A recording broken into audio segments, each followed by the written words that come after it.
Yun o, kamusta mga kalapatid, mga kapatid, mga kaburo ko to. So, nag-ano tayo ngayon na nag-lock inventory. Dahil di ko alam kung sino pa yung mga nakauwi nung pinatay na natin yung ating bensing. Dahil nga baka matulad na naman sa naun natin bensing. Kaya pinatay ko na nung third day. Bali second day lang tayo nagantay nung kahaponan no na tinanggal ko na yung bensing. Bali third day hindi na i-clock. So ngayon lang ulit natin na i-clock ng mga hindi natin na i-clock nung nung third day. So kuha tayo ng mga ibon. Random pick up tayo para makita natin mga ibon. And then bago nga pala yun na nagulat talaga ako sa natin. Sa unang toss natin sa resulta. Grabe, napaka tag dito, di ko akalain kasi yung ronda nila rito kada natin low fly, tumutuldok sila, lumalayo, tumatagal ng lipad, tapos nawawala na dito sa area natin. So nagkaroon tayo ng lakas ng loob na na itos na sila sa 2.3 miles. Grabe, napakalapit lang nung kaysa sa niroronda nila, tapos umikot sila. Hindi lang 2 miles yung iniikot ng mga to eh. Kaya nagulat din ako sa resulta natin. Grabe, dami na wala. But yun na nga, kasama sa sa paglalaro, sa larangan ng pag-iibon. Pero syempre marami pa rin nabigla sa naging resulta. Di ko rin nakalain na na magkakaganon. Dahil sino ba naman dito, di ko naman sila pwede samahan umuwi. But yun na nga, ang natira na lang yata rito is nasa 174. Grabe, nasa 50 something na nawala. Grabe, di ako makapaniwala. Pinakitaan nila ako ng malapit dito sa kampo natin. Tapos ganun yung gagawin ng mga yun. Siguro may namuno, siga-siga, sabi dito tayo. Tapos yun, palpak. Pero yun na nga, tayo dito, wala tayong pwedeng idahilan o i-reason na kung bakit nangyari yung mga bagay na hindi natin inaakala. So tara, let's go, kuha tayo ng ibon. Kakapakain ko lang din eh. Okay. Kuha natin ang takma. Grabe, nagkagulatan talaga oh. Ring number ARPU 44704. Blue check, white light. Okay naman yung mga katawan ng ibon natin. Magaganda yung katawan ng ibon natin. Nakapaglugo na sila. Magaganda. Ayaw magpahawak ng ibon na to. Magaganda yung ibon natin. Yung kumbaga yung katawan nila magaganda. Sila eh. Mga healthy sila eh. Pero di ko akalain talaga. Kitang-kita sa natin tag dito. Sa toss natin, sabi ko doon wrong way sila. Nagkatotoo, grabe.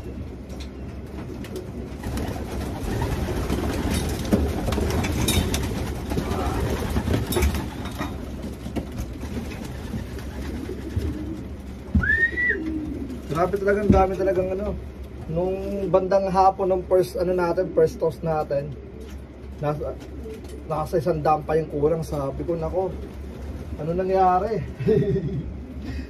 Inaasar-asar ko pa mga followers yung isang grupo, tapos ganun yung magiging resulta. So ito, blue check na may white light din. Yan, maganda naman yung yung mga katawan nila, halos magkakaparehas sila. Ito naman ay ring number ni Jeds 27263. 27263. Yan. Pakita ka. Okay naman na sila. Pero di ko kakalain na ganun.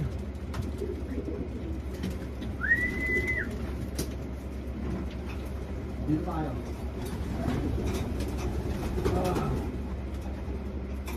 Grabe. So ngayon, pahinga sila ng pahinga sila siguro 2 days. Nakapagpahinga na. So may mga umuwi pa kasi, kaya another 2 days pa. So low fly tayo. Tapos magbabasketing tayo. Mag-one night sila sa basket natin. Yan, mag-one night sila sa basketing natin. Ring number Jeds 31602. Yan. Ito yung iniwasan kong gawin. Kahit daw masyado nagbablog yung magpapakita ka ng ganito. Yan. Aminin ko na sa inyo ha. Yan. Ito yung ano, tawag dito iniwasan kong gawin. Kasi marami nagre-request, nakakapagod. Na tol, patingin naman ng ibon. Tol, tawag dito. Si ganito, patingin naman. Pero yun na nga, sabi ko nga. Nakakapagod dahil ang dami nila. So ngayon papakita ko naman sa inyo yung umuwi na payat na. Kung makikita ko pa siya. Bali kanina lang, 3 yung umuwi kanina.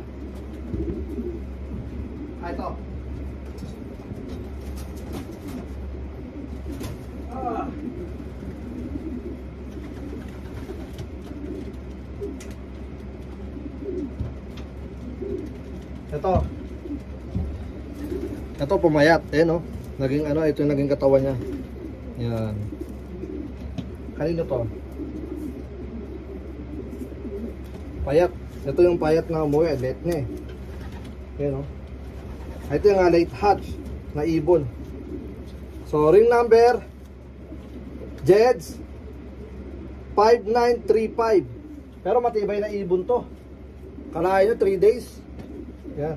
Ayun nga na pumayat siya pa, pero subukan natin na ano, may recover siya. Pero baka recover to kasi kumain siya na madami. Oh. Yan. Hindi na siya masyadong makalipad. Pagod na. So, ayun, yung ibon. Possible na yung ibang ibon na hindi pa nakakawin, mga ganun na siguro yung kanilang mga katawan. Pero, sa 3 na yon, 2 payat, yung isa hindi. Maganda pa yung katawan ng isa. Blue bar white light naman siya. Ang tanong, kung makikita ko ba yung blue bar white light? Di naman ako pwede mag-guess na ito siya. Tapos ito pa pala.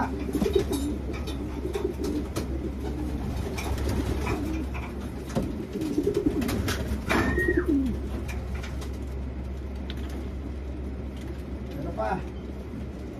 Second day natin, may umuwi rito na ano siya, tawag dito, wala siyang pakpak, kalahati, I know, 1/4 lang, ayun no, butas. So possible na ano, na sinubukan siyang takmain ng kalaban sa ere, ayun no. Grabe, wala naman siyang sugat, ano lang, natanggalan lang talaga siya ng balahibo, ayun no. Ay hindi siya na-atake, possible na tumama somewhere. Kasi kung atake to, may ano to eh. Oh, pwedeng atake pala. Yeah, wala yung ano eh, pakpak oh. Pwedeng atake, pero hindi ko masabi kasi syempre walang sugat eh. Natanggalan lang siya ng balahibo. Ring number, ito second date pala ito dumating. Teka lang. Ring number 10. Okay, Noipi pala ito. Noipi Lop, number 10. Yan. Yan yung nangyari sa ibon mo, kapatid. Yan. Ano, tag dito. Nalagasan ng pakpak. Pero makakalipad pa naman. Yan. Buti hindi na-damage yung ano niya. Yung pakpak na mismo. Yan. So, marami pang pagod. Kaya, ano natin sila, i-recover natin yung mga ibon dito. Yan. Gusto ko sana may pakita lahat, pero meron kasi isa-isa yung lahat.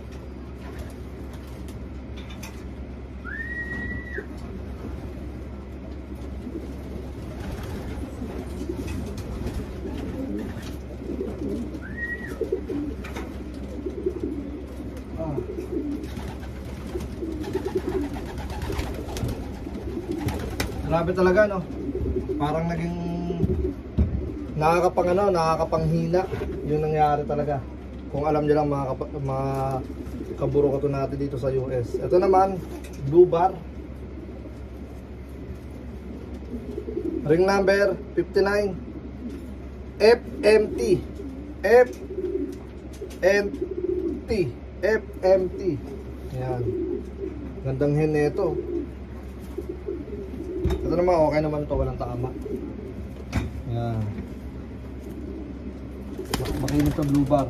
So, yung i-update natin, relax sila. Bali, only ano sila ngayon, only food trip para makarecover ka agad. Tapos magbigay tayo ng para sa muscle nila, saka pampatanggal ng stress, nagbigay na rin tayo. And then yeah, ano lang ang gagawin natin, magmamasid-masid. Ano lang tayo, tag dito obserbahan lang natin sila. So ano tag dito, tingnan natin kung ano magiging, kung ano yung mangyayari sila, kung nakainom ba sila na madumi sa labas o hindi. Pero masaya pa rin kahit pa paano dahil mas madami nag-day bird pa rin kahit pa paano.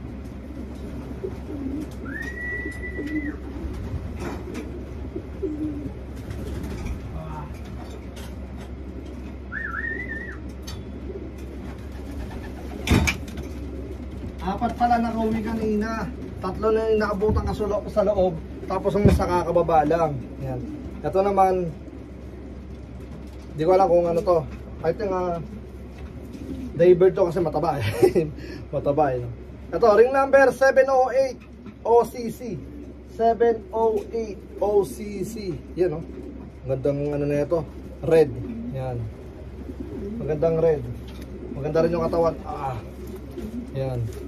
Healthy mga ibon natin pero hindi ko talaga akalain.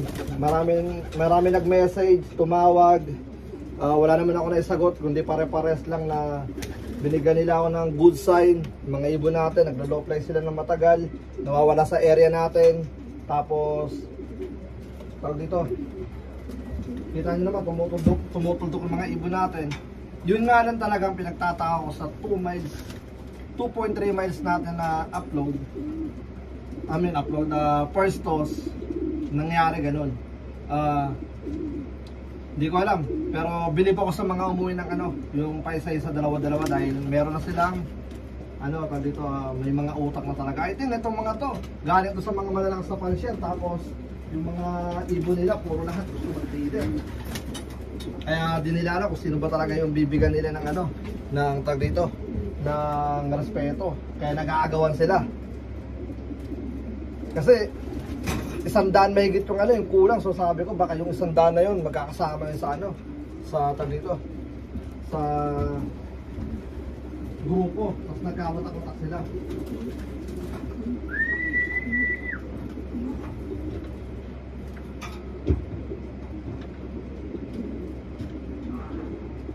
Grabe.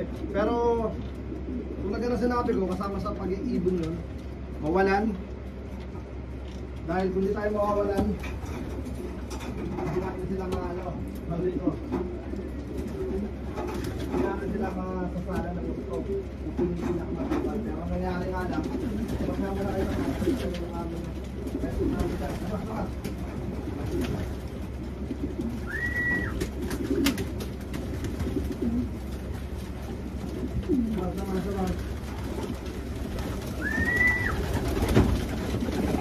So, sana may mga umuwi pa may rapor pa sa atin dito yan. Ano ba parang dito, nahilig ko nga ako na medyo sana kumpulat kahit ang alam sa oras. Parang lang makain mo sila kung wala sila kumain. Pero hindi, ito kasi yung tagulan. Meron parang tagulan pero hindi na gano'n ka-lalaki. Labas. Ay, ito nga pala yung nag-pwesto.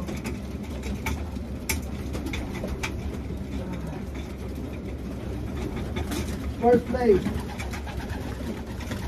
Puntuwa pa ako rito dahil breakaway sila. Sabi nag-breakaway. Yan. Dragon Slope. Yan. Ganda na pagkapula na ito. Dalawang ibon niya, Dragon Slope, magkasunod. Ay, hindi, 1-3 pala, 1-3. Pero yung 3 talaga yung pinaka-nauna doon dahil siya yung unang lumitaw na nakita ko. Barako. Okay, so yun na nga mga kabaro ko to. Bali, yun lang muna yung update natin. Bukas di tayo magpapalipad. Kasi nga may mga pa. Ano ba ngayon? Tuesday, Wednesday, Thursday siguro tayo magpapalipad. So relax lang itong mga to. Tapos no fly, Friday, Saturday, basketing natin sila. Friday night, basketing natin sila. Tapos Saturday morning, i-release natin dyan sa mena lang, sa may tapat ng bahay natin ng mga ibon. Para lang ma-recognize sa utak nila yung about sa ano natin, sa trailer natin. Dapat nga, ganun talaga ang una kong ginawa eh. Pero malaking tiwala ko sa ibon na yung pinapakita sa atin na pinalabas ko sila dito, pagsilip ko sa labas, wala na sila, ano na sila, dito, lumayo na sila. So doon ako nagkaroon ng ano na, pwede na itong mga to. Yung pala, hindi pa pala pwede. Pero at least meron tayong 174, madami na inalagas, at good luck sa mga natitira dito. Hopefully mas marami pa tayong madala sa activation natin para mas maganda yung magiging bigayan sa mga kalahok natin ngayong taon. At maraming salamat sa lahat ng mga sumusuporta, nagtiwala ulit dito sa Campo Capistrano. At malaking aral na naman yung natanggap natin na ayun nga, nabigla yung mga ibon sa 2.3 miles. So next time gagawin natin na hindi na tayo mag 2.3 miles, kailangan kung hanggat maaari 1 miles lang muna para dito palayo ng palayo. But sobrang lapit talaga ng 2.3 miles para sa akin. So wala tayong magagawa, wala tayong pwedeng gawin reason.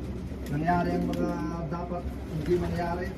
Pero masaya pa rin dahil marami tayong dito sumusuporta na dito. Marami pa rin sa atin sumusuporta at mga magagandang komento na nakakataba ng puso. Meron mga tumawag na hindi ko nasagot dahil medyo busy tayo gabi ang pasok natin. Umaga nandito tayo, kaya ang low play natin palagi is 8 or 9. Yan. Tapos pagkakas ng training, magdadala doon kung di siya may asawa ko sa malapit na naman. Hanggang 40 miles to hanggang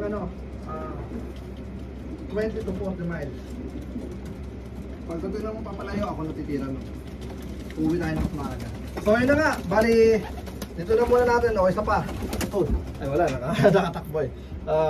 Isa pang bago tayo magpaalam, di pa tayo nakapagpakita ng off color na puti. Ano ba? Kaya na doon puti. Ito, puti.